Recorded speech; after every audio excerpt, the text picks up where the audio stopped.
하나님 말씀을 봉독합니다. 히브리서 13장 10절에서 15절까지입니다. 우리에게 제단이 있는데 장막에서 섬기는 자들은 그 제단에서 먹을 권한이 없나니 이는 죄를 위한 짐승의 피는 대제사장이 가지고 성소에 들어가고 그 육체는 성문 밖에서 불사름이라. 그러므로 예수도 자기 피로 백성을 거룩하게 하려고 성문 밖에서 고난을 받으셨느니라. 그런즉 우리도 그의 치욕을 짊어지고 영문 밖으로 그에게 나아가자.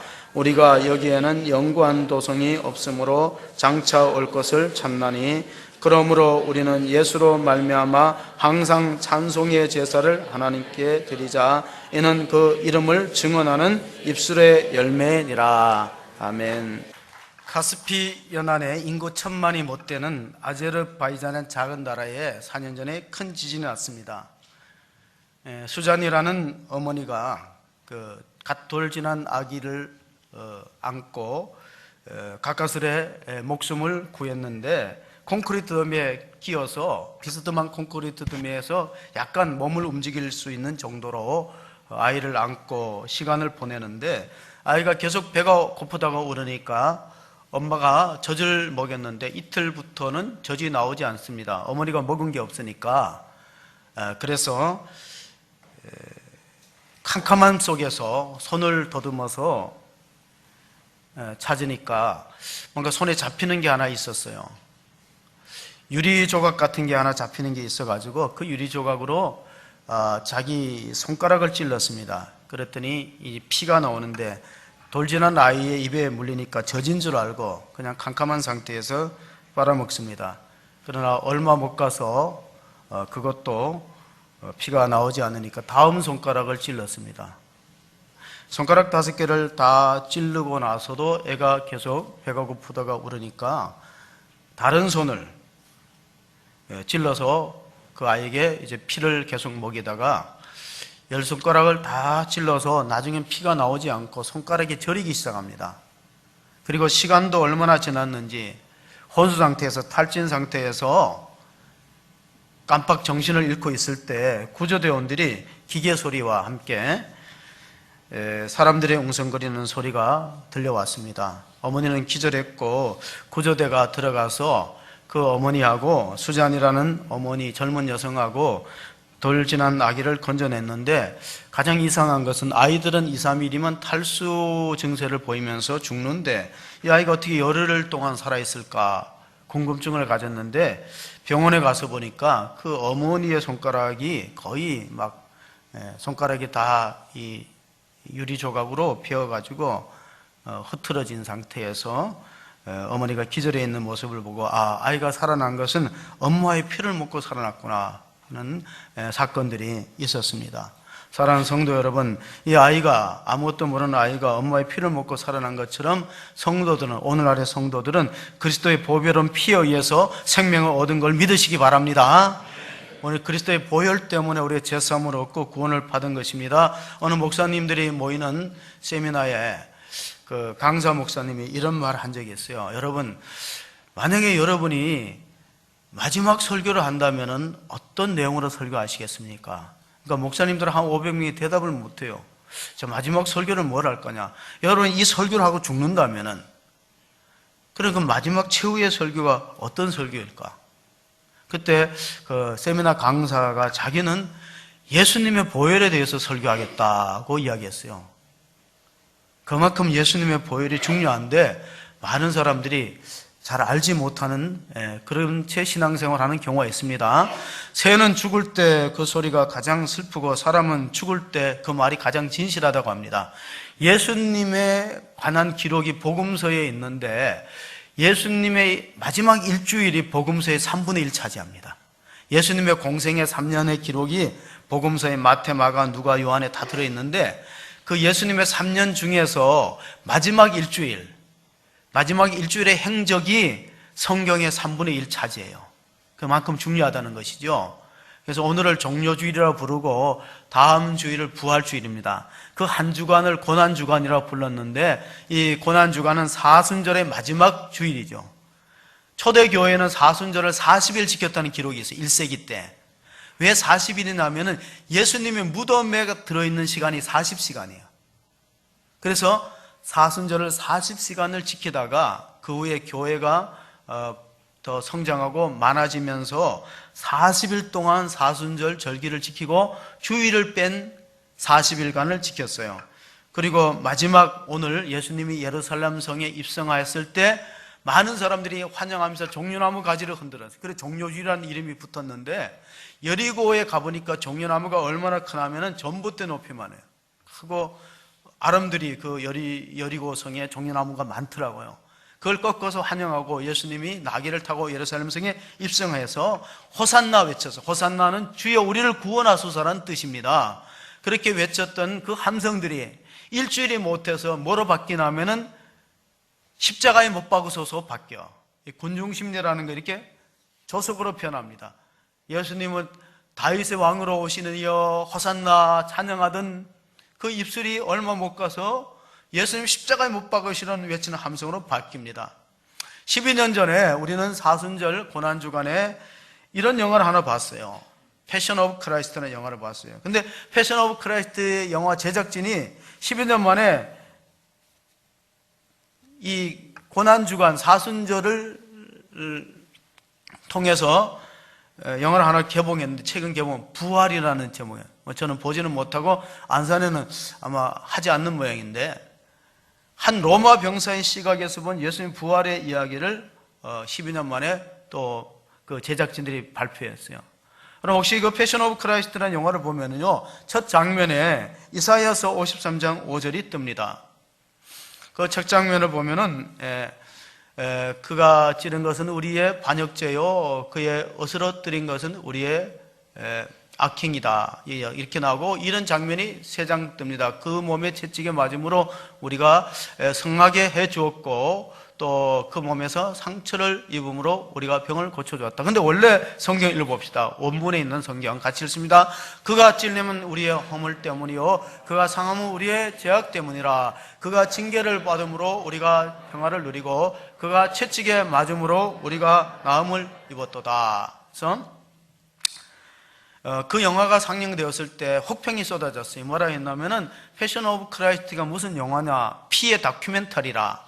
유대인들이 반발했어요. 예수님 십자가에 못 박은 사람은 우리 이스라엘 유대인들이냐 하고 반박하고, 많은 그런 어려움이 있었지만 그래도 흥행에 성공했습니다.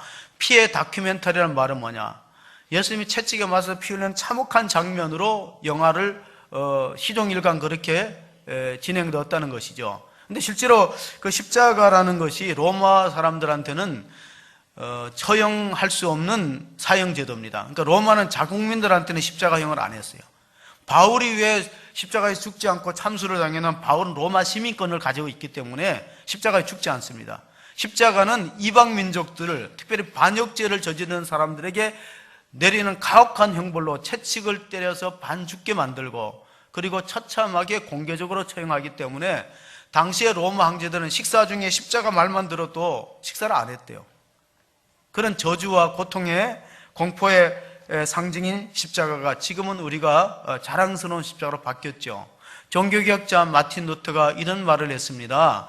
성경 구약을 짜보세요. 짐승의 피가 흐를 것입니다. 신약 성경을 짜보세요. 예수의 피가 흐를 것입니다. 성경은 피의 기록입니다. 우리는 성경이 거룩하고 좀 고상한 내용으로 기록되고 기독교도 그런 종교인 줄 알았는데 가만히 우리가 성경을 읽어보면요, 처음부터 끝까지 피에 대한 이야기예요. 창세기 3장 21절을 보면요, 아담과 하와가 범죄했을 때 같이 보십니다. 여호와 하나님이 아담과 그의 아내를 위하여 가죽옷을 지어 입히시니라. 자, 가죽옷이 나오려면 짐승이 어떻게 돼요? 죽어서 피가 나와야 돼요. 절대 그렇지 않고는 가죽옷이 만들어지지 않습니다.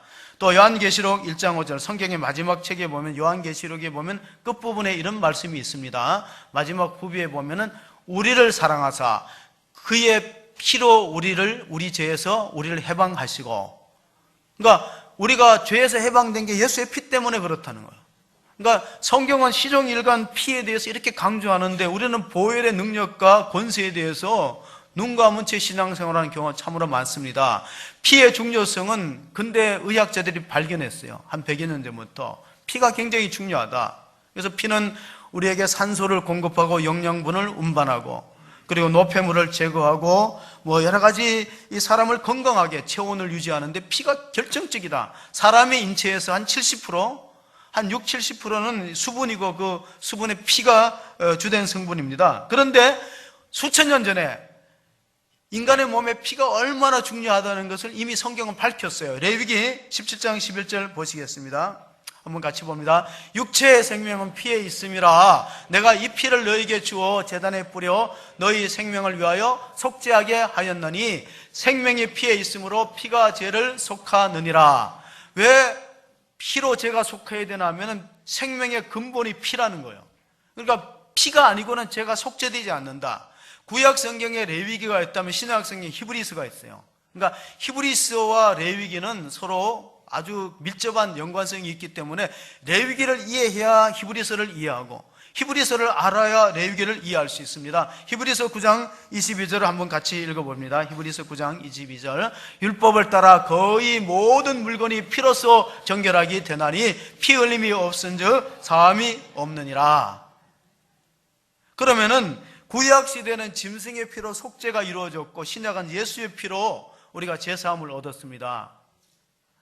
여러분 신앙생활이 쉽다고 생각하는 분이 계십니까? 어렵다고 생각하는 분이 계십니까? 신앙생활이 쉬워요? 어려워요? 어려워요. 어렵다는 말이 정답이에요. 신앙생활이 쉽다는 사람은 아직 신앙생활이 뭔지 잘 모르는 사람 같아요. 신앙생활이 힘든 겁니다. 예를 들어 봅시다. 대학교 가기가 쉬워요? 어려워요? 쉽죠. 근데 아주 좋은 대학에는 가기 어려워요? 쉬워요? 어렵죠. 여러분 자녀들 공부 잘하는 게 쉽게 가는 모이네. 취업하기가 쉬워요? 어려워요? 어렵죠. 자, 취업의 문, 대학의 문이 좁고 어렵다 그러면 천국 문은 좁을까요? 넓을까요? 좁아요.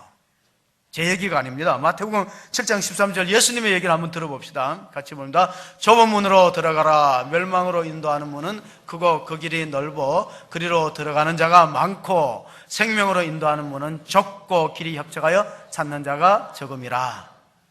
구원의 길, 천국에 가는 길이 결코 많은 사람들이 찾는 넓은 길이 아니에요. 좁은 문이에요. 얼마나 좁은지는 하나님만이 아시죠. 이런 말이 있어요. 차고에 들어있다가 자동차가 아니듯이 교회 안에 들어있다고 다 천국 백성 아니다. 신앙생활이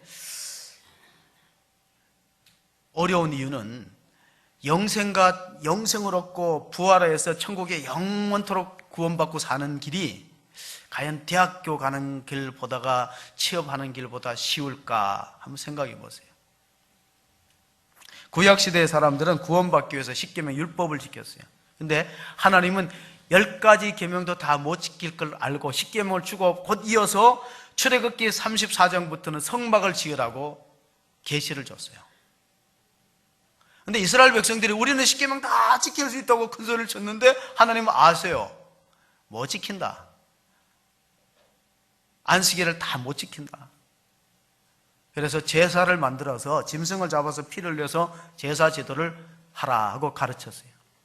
자, 그런데 그 제사 제도도 완전하게 속죄를 이루지 못해요. 요한복음 1장 17절에 보면 율법은 모세로 말미암아 주어진 것이 은혜와 진리는 예수 그리스도로 말미암아 온 것이라.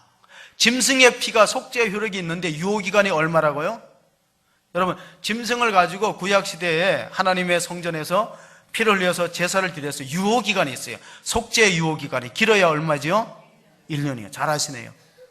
여러분 우유가 유효기간이 지나면 먹습니까? 안 먹습니까? 저는 가끔 먹긴 먹는데 아까워서 먹어. 제가 집에 보니까 영양제가 꽤 있어요. 안 먹은 게. 그래 보니까 날짜가 2015년이야. 먹었어요. 탈이 안 나네. 괜찮네. 아까워서 먹었어요. 그래서 또 인터넷에 뒤져봤어요. 유효기간이 지난 약을 먹으면 어떻게 되냐. 이렇게 보니까 대부분이 먹지 말라 그러더라고. 그걸 뭐 갖다가 버리고 또 뭐 이렇게 약국에 갖다 주고 그런데 제가 먹었는데 괜찮아요. 여러분, 유효기간이 지나면 속죄 효력이 없는 거예요. 그래서 하나님께서는 예수님이 와셨을 때 요한복음 1장 29절에 이런 말씀이 있어요. 보라, 세상 죄를 지고 하는 하나님의 어린 양이다.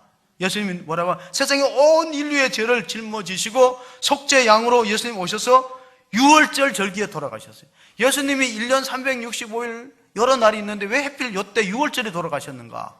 의미심장합니다. 왜냐하면 출애굽기에 이스라엘 민족들이 유월절 의식을 하며 이집트에서 해방받았어요. 이 말은 우리가 예수님의 그 죽으심을 통해서 죄와 사망에서 해방받을 것을 암시하는 거예요. 똑같은 거예요. 그때 보면은 출애굽기 12장 13절에 보면 이런 말이 있어요. 내가 피를 볼 때 너희를 넘어가리라. 죽음의 천사가 모든 이집트의 가정을 다 방문하는 거예요. 그런데 문설주와 임방에 어린 양의 피가 있으면 어떻게 해요? 넘어갔어요. 근데 그 어린 양의 피가 발라지지 않은 사람들은 다 죽음을 면치 못하고 죽는데 누가 죽나면 초태생이 다 죽어요. 짐승도 초태생이 죽고 집안에는 마지가 다 죽었어요. 그러면 바로 왕의 왕자가 죽었을까요? 안 죽었을까요? 장자가 죽었어요. 바로 왕이 그제서야 항복합니다. 자기 마지가 죽으니까 항복했어요. 그 전까지는 10가지 재앙이 있어도 바로 마음이 강팍해져 갖고 절대 이스라엘 민족을 보낼 수가 없어요. 왜냐하면 이스라엘 민족은 노동력의 원천이거든. 저 사람들 돈도 안 주고 노예로 불어갖고 국고성 비동과 람세를 건설하고 그 노예처럼 부린데 그걸 풀어주는 왕이 어디 있어요? 그런데 자기 아들 죽으니까 항복하는 거예요. 풀어줬어요. 여러분, 피를 볼 때 넘어간다는 건 뭐냐면 어린 양의 보혈의 피가 있는 성도들은 하나님께서 죄를 용서하고 하나님 나라로 데려가는 약속이에요. 피가 약속이에요. 어린 양의 피가 여러분의 가슴에 그리스도의 보혈이 묻어 있기를 바랍니다.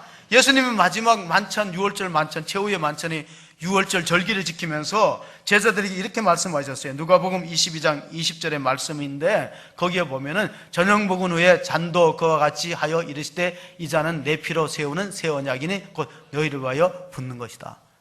내 피로 세우는 새 언약이 뭐냐면은 구약 시대는 짐승의 피로 세운 언약이었어요. 그건 유효기간이 오래지 못하고 또 완전한 속죄가 못 되는 겁니다. 그래서 예수님이 자신이 어린 양으로 오셔서 내 피로 세우는 새 언약이니 이것을 이 피를 먹는 자는 영생이 있다. 그래서 우리가 성만찬 의식을 거행하고 있습니다. 피에 대한 기록이 또 마태복음 27장에 나오는데 빌라도가 예수님을 십자가에 넘기면서 손을 씻었어요. 성경에 보니까 마태복음에 나는 예수님 선고한 거 죄 없어. 그랬더니 마태복음 27장 25절에 백성들이 이렇게 외쳤어요. 이 죄를 우리와 우리 후손에게 넘겨달라고. 얼마나 무서워. 예수님이 억울하게 죽는 피를 우리와 우리 후손한테 넘겨달라. 그래서 어떤 학자들이 이렇게 말합니다. 유대인들이 왜 이치가 되잖아요. 600만이 죽느냐. 자기네 선조들이 예수님 죽인 피를 후손들에게 넘겨달라 그래서 우리 절대 그런 기도를 하면 안 돼요. 우리와 우리 후손이 이 죄를 받겠다 하고 예수님 십자가 먹고 빌라도는 손 씻어버리고. 히브리서 9장 15, 16절에 보면은요 새 언약에 대해서 다시 말씀합니다. 이로 말미암아 그는 새 언약의 중보자이시니 이는 첫 언약 때의 범한 죄에서 속량하려고 죽어서 부르심을 입은 자로 하여금 영원한 기업의 약속을 얻게 하려 하심이라. 16절은 같이 읽습니다. 유언은 유언한 자가 죽어야 되나니.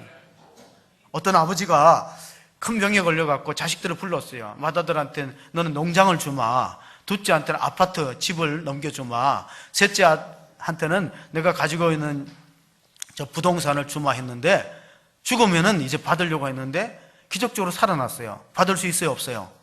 없어요. 죽을 때까지 기다려야 돼요. 그것도 빨리 죽으라고 하면 안 되고. 약속을 했어도 부모가 살아있으면 유언이 효력이 없듯이 예수님 십자가에 죽으심으로 그 모든 예수님의 약속이 영원한 기업이 되겠다는 약속이 우리들한테 견고하게 이루어지고 지금 또 하나님의 약속을 다 성취했다고 볼 수 있습니다. 자, 유월절 절기를 지금 볼 수 있는 곳이 있는데 세겜 땅이야. 제가 이번에 그 성지순례 갔을 때 세겜 땅을 지나면서 가이드가 많이 설명하더라고요. 여기가 야곱이 거주했던 곳이고 야곱의 제단이 있고 이 세겜 지역이 굉장히 중요한데 지금은 이스라엘 사람들이 거기 못 간대요. 우린 갈 수 있는데 자치지구, 팔레스타인 자치지구이기 때문에 이스라엘 사람들은 통제구역에 못 들어가는데 언제 들어가냐면 4월 중순에 들어가요. 사마리아 유월절을 할 때는 이스라엘 사람들이 들어오는 거 허용해줘요. 그 팔레스타인 지역에서 피해로 해서. 사마리아의 유월절은요, 4월 달에 하는데, 14일이라고 하는데, 우리나라에서 이제 여행사에서 사마리아 유월절을 보는데, 사마리아는 이스라엘하고 유월절 절기가 달라요.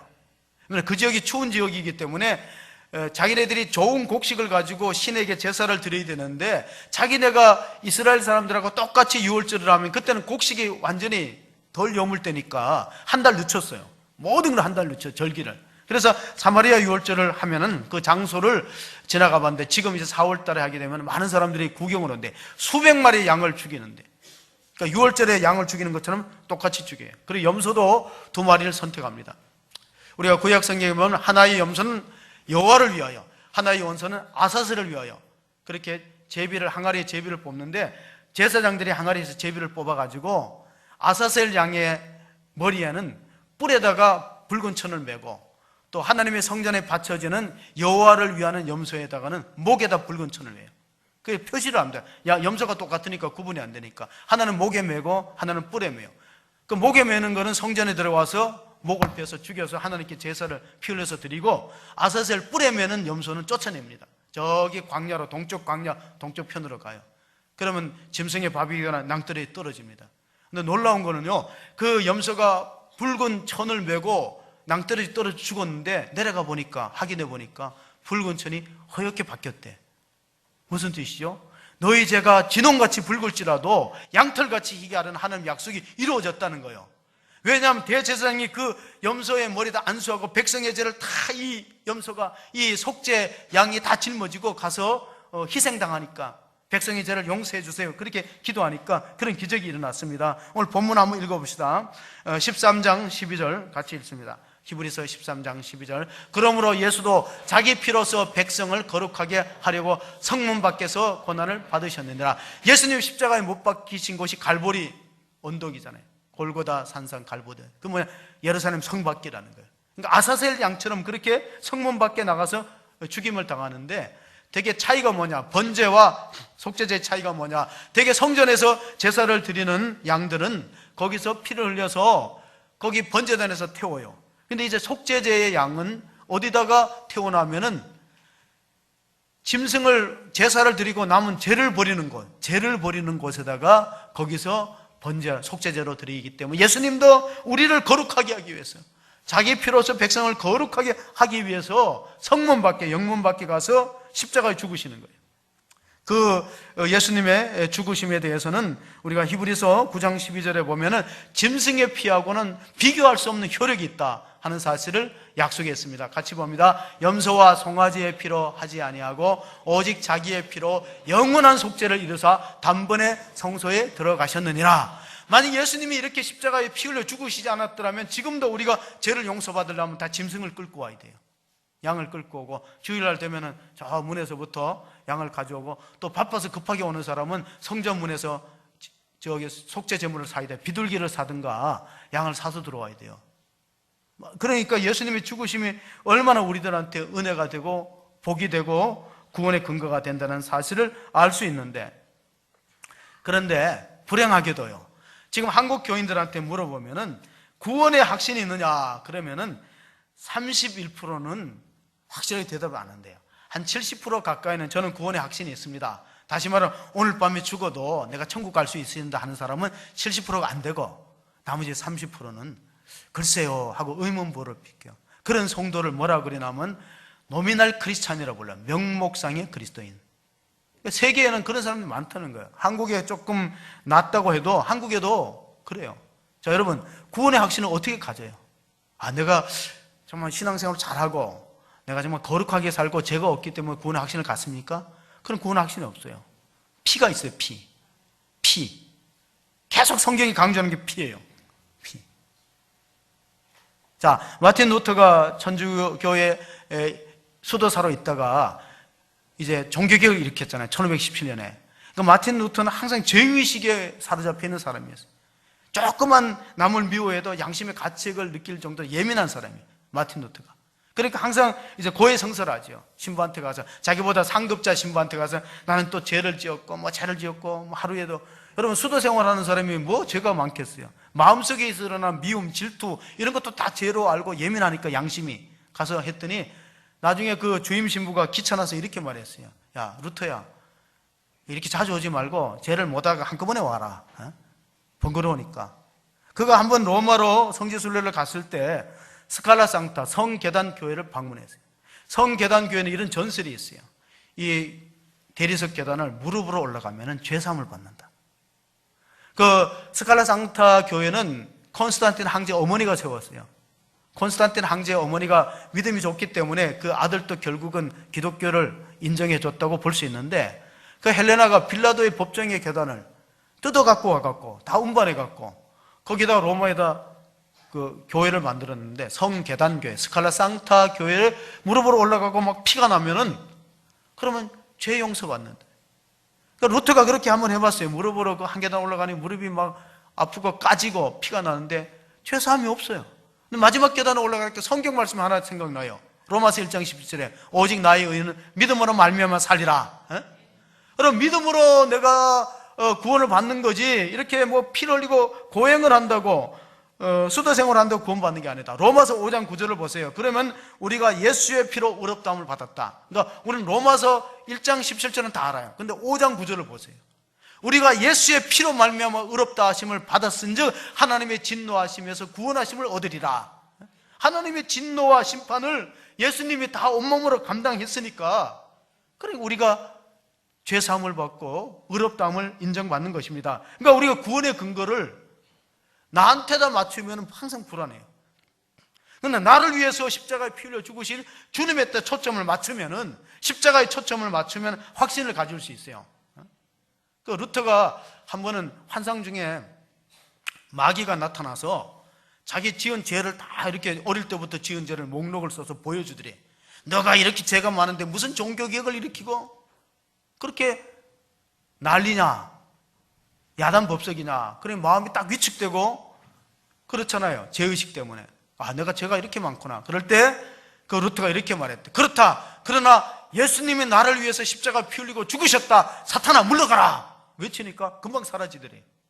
왜? 예수의 피가 효력이 있는 거예요. 고린도전서 1장 22절 23절에 보면요, 바울이 고린도에 가서 이렇게 말했어요. 유대인들은 표적을 구하고 헬라인은 지혜를 찾으나, 같이 읽습니다. 우리는 십자가에 못 박힌 그리스도를 전하니 유대인에게는 꺼리끼는 것이요 이방인에게는 미련한 것이로되, 예수님은 하나님의 능력과 구원인데 우리가 왜 예수님이 십자가를 통해서 우리를 구원하는가 하는 걸 아셔야 되는데, 구약시대의 짐승의 피를 가지고 속죄를 했는데 완전한 속죄가 못 됩니다. 그러면은 인간의 죄를 속죄하려면은 짐승 대신 인간이 죽어야 돼요. 근데 조건이 또 하나 있는데, 인간이 인간의 죄를 속죄하려면 그 사람은 죄가 없어야 돼요. 그런 사람이 어디 있어요? 다 우리 죄 아래 있는데, 아담의 원죄 아래 있는데 누가 누구의 죄를 속죄해 줄 수 있습니까? 그래서 예수님이 왜 동정녀의 몸에서 탄생되냐면은 유일하게 원죄가 없어요. 아담의 원죄가 없이 태어난 분이 예수님이에요. 성령의 형태. 그래서 죄 없는 분이 인간의 죄를 속죄하는 유일한 자격이 있다는 거예요. 인간이 인간의 죄를 그러니까 짐승이 잘못하면 짐승이 대신 속죄를 하고, 사람이 잘못하면 사람이 속죄를 해야 돼요. 근데 문제는 뭐냐면 모두가 죄인이니까 누구를 속죄할 수 있는 자격 있는 사람은 인류 역사상에 예수님밖에 없는 거예요. 여러분 속지 마세요. 다른 종교 다원주의가 뭐 기독교 말고도 구원이 있다는데, 사도행전 4장 12절에 보세요. 천하 인간의 구원받을 이름을 예수 외에는 준 적이 없다. 예수님 외에는 동정녀로 태어난 사람이 있습니까? 아담의 원죄가 없는 인류가 있습니까? 예수님이 십자가에서 피 흘리시기까지 겟세마네 동산에서 피땀 흘린 기도했어요. 예수님은 겟세마네에서 땀이 땀방울이 흐르는 것처럼 기도하셨지만은 십자가 지시기 전에 채찍에 맞았는데, 그 로마 시대 채찍이 5m가량 가죽끈에다가 납덩어리나 짐승의 뼈조각을 달아서 사람 몸을 치고 당기면은 살점이 떨어져요. 그러니까 예수님의 등이 파여가지고, 그 봄철에 보면은 이제 우리가 밭을 갈잖아요. 그러니까 예수님의 등허리가 밭 가는 것처럼 고랑이 져갖고 피가 흘렀다네요. 그래 예수님 십자가를 질 수가 없지, 쓰라려서. 그 정도로 채찍이 참혹하여서 때리죠. 우리가 영화에 본 것처럼. 그렇게 하고 또 가시면류관을 씌우는데, 로마 병정 가운데 가시면류관을 잘 씌우는 사람이, 만드는 사람이 있대요. 그래 사람 얼굴만 보면 가시면류관이 둥그런 원을 어느 정도 만들어야지 알잖아요. 근데 이상하게도 예수님의 것은 만들으니까 안 맞더래요. 여기까지 확 내려오더래요. 분명히 맞게 만들었는데 내려오니까 그 화가 나는 로마 병사가 여기 목에 있는 그 가시멜로관을 확 들어서 올려버렸어요. 여기가 다 찢어진 거지, 터진 거지, 얼굴이. 그래 얼굴에 피가 흐르는 거는 그래서 다시 좁혀가지고 확 눌러버렸어요. 화가 나니까. 근데 강도들은 가시멜로관을 안 썼어요. 거기에 또 중요한 암시가 있어요. 아담과 하와가 범죄했을 때 땅은 저주를 받고 가시와 엉겅퀴를 낸다. 그러나 예수님이 가시멜로관을 쓴 것은 이 저주를 푸는 거예요. 인류가 땅이 저주를 받았던 걸 푸시고 또 손과 발에 채찍을 당하신 것은 우리가 손과 발로 죄를 얼마나 많이 짓습니까? 그리고 예수님의 옆구리에 창자국을 받은 우리가 마음으로 얼마나 많은 죄를 지어요. 학자들은 예수님의 창자국이 갈비뼈 3번째, 4번째로 들어왔대요. 그걸 어떻게 아냐니까 예수님의 수위에, 그 세마포 수위의 위치를 보니까 그렇다는. 근데 중요한 거는 예수님이 십자가에 그 못 박혀 죽으심으로, 그러므로 거기에 교회가 탄생됐어요. 아담이 죽음으로. 아담이 죽었을 때 하와가 나왔잖아요. 그리스도의 아담의 신부 하와가 나왔잖아요. 그러니까 예수님이 그 옆구리에서 잠들었을 때, 아담이 잠들었을 때 옆구리에서 하와 신부가 나왔듯이 예수님이 십자가에 죽고 창자국을 맞음으로 그리스도의 신부인 교회가 나왔어요. 교회는 그 구원의 은혜를 감사하면서 잊지 말고 찬미의 제사를 드립니다. 오늘 마지막 절을 읽어봅니다. 10절, 15절 같이 읽습니다.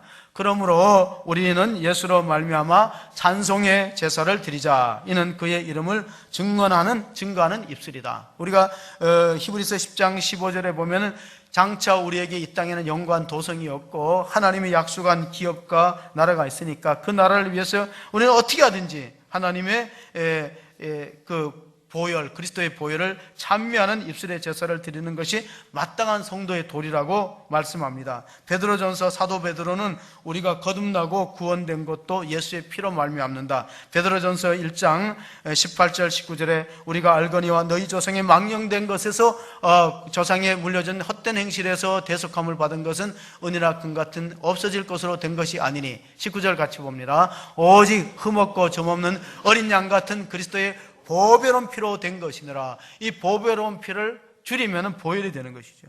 이 보혈의 공로를 우리가 찬양할 때 우리는 믿는 자의 권세를 증거합니다. 이 바울과 실라가 빌립보 감옥에 갇혀 있을 때 한밤중에 매를 맞고 착고를 채웠는데 하나님을 찬송하고 기도했을 때 죄수들이 다 듣고 옥문이 열려지는 기적이 있습니다. 사도행전 16장 25절에 나와 있습니다. 한밤중에 바울과 실라가 기도하고 하나님을 찬송하니 죄수들이 듣고 옥문이 열리고 지진이 일어났어요. 이 말은 찬송의 위력이 크다는 것인데 찬송 중에서 가장 위력 있는 게 뭘까요? 보혈의 찬송이죠. 우리가 예수님의 보혈을 찬미할 때 하나님께서는 하늘문을 여시고 우리의 메인 것들을 푸는 기적의 역사를 일으킬 줄로 믿습니다. 그 하나님의 보혈, 예수님의 보혈, 우리가 신앙생활 하면서도 예수님의 보혈에만 취해 있고 예수님의 보혈은 취하고 내가 신앙생활 하는데 피 흘리기까지 죄와 싸우지 않으면 어떤 크리스찬이 되냐면 뱀파이어 크리스찬이 됩니다. 뱀파이어는 뭐냐면 피를 먹는 걸 좋아해요. 피를 취하는 건 좋아해요. 그러나 내한테는 나가는 게 없어요. 크리스찬은 뭐냐? 크리스찬은 예수님의 보혈을 운반하는 혈관과 같아요. 여러분은 그리스도의 혈관이 되셔서 예수님의 거룩한 보혈의 피를 다른 사람에게 전파하는 그러한 사명자가 되시기를 바랍니다. 자, 히브리서 12장 4절 한번 읽어봅시다. 히브리서 12장 4절을 같이 읽습니다. 너희가 죄와 싸우되 아직 피 흘리기까지는 대항하지 아니하고. 만약에 우리가 죄와 싸우게 돼 피 흘리기까지 대항하지 않으면 우리는 뱀파이어 크리스찬으로 전락됩니다. 이 뭐냐면은 예수님의 피는 통해서 내가 죄사함을 받아. 그러나 거룩하게 살고 싶은 열망은 없어요. 거룩하게 살기 위해서 죄와 싸우지 않습니다. 히브리서 10장 25절에 보면 모이기를 피하는 어떤 사람들의 습관과 같지 않고 그날이 가까움을 볼수록 더욱 모이자. 그리고 주일 성수에 목숨을 걸어야 된다는. 왜냐하면 우리가 거룩하게 살기 위해서는 정말 하나님 앞에 모이기를 힘쓰고 예수님의 거룩한 피로 말미암아 보혈의 공로로 말미암아서 죄사함을 받았더라면 우리의 신앙생활에도 피 흘리는 흔적이 있어야지. 이게 오늘의 문제예요. 어떤 어머니가 이런 말 하더라고요. 자녀를 낳으려면 피를 흘려야 되고 자녀를 키우려면 피가 말라야 된다. 자녀 키우는 게 쉽습니까? 자녀를 낳으려면 어머니가 산고의 고통을 겪고 피를 흘리며 자녀의 생명을 이 땅에 출생시키잖아요.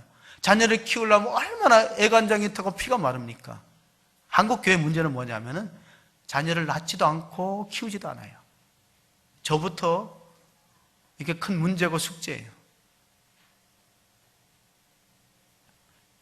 낳는다는 건 전도고 키운다는 건 양육이에요.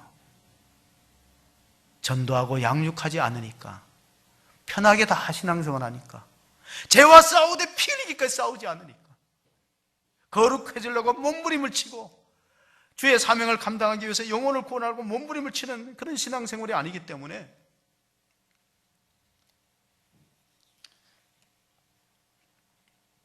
십자가의 은혜는 받았지만 십자가 지는 것은 기피합니다. 죄 사함은 받았지만은 죄와 싸우지는 않아요.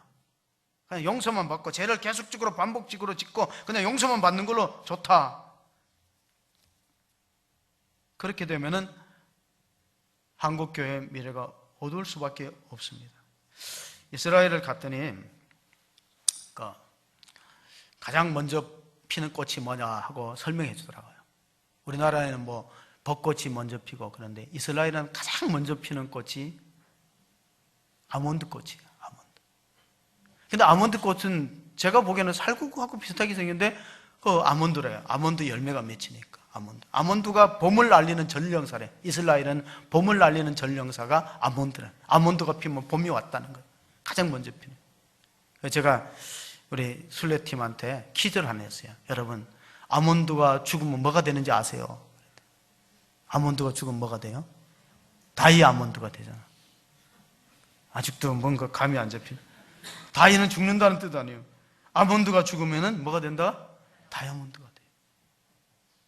근데 다이아몬드는 금보다 작아도 더 비쌉니다. 다이아몬드가 금보다 덩치가 작아도 더 비싸요. 근데 다이아몬드 혹시 화학 성분이 뭔지 아세요? 다이아몬드 화학 성분? C, 탄소예요. 탄소. 숯검덩이랑 똑같아요. 땅속에 묻혀있는 숯검덩이가 지열과 지압을 견디면서 다이아몬드로 바뀌어요. 그러니까 숯검덩이는 사람들이 손에 쥐우면 다 피하잖아요. 다이아몬드 주면 피해요, 안 피해요? 안 피하죠. 솔직하게 안 피하잖아요. 저도 결혼 반지 다이아몬드로 해줬어요. 잃어먹었어요. 잃어먹고 그걸 청소하다 잊어먹고 이혼당할 뻔했지. 이런 남자랑 결혼 폐물을 소홀히 해서, 관리를 소홀히 해서 내다 버려갖고 이런 남자는 살 수 없다 그래가지고 한동안 참 애를 먹었는데, 다이아몬드 비싼데 차이가 뭐냐? 다이아몬드하고 숯검등 차이는 뭐냐면 오랜 지열과 지압을 견디면은 그럼 다이아몬드가 되는 거예요. 고통을 당하면. 오늘 우리가 읽었던 말씀 13절에 뭐 능력을 주고, 예수님의 능력을 주고 우리도 성문 밖에 나가야 된다. 신앙생활 잘하는 사람은 주님으로부터 오는 사명감을 거룩한 부담감으로 받아서 그걸 견디면은 다이아몬드 같은 신앙인이 되고, 나한테 그런 거 하지 말으라고. 신앙생활은 거룩한 부담감, 열을 가하고 압력이 내려오는 걸 견뎌야 다이아몬드로 바뀌는 거예요. 그냥 땅속에 묻혀 있으면 숯검덩이 되죠. 탄소가. 화학 원소는 C가 똑같은 거예요. 합동신학대학원의 설교학 교수인 정창균 교수님이 설교를 애를 쓰고 했는데 성도들이 안 바뀌고 은혜를 못 받는 것 같아요. 기도원을 올라갔어요.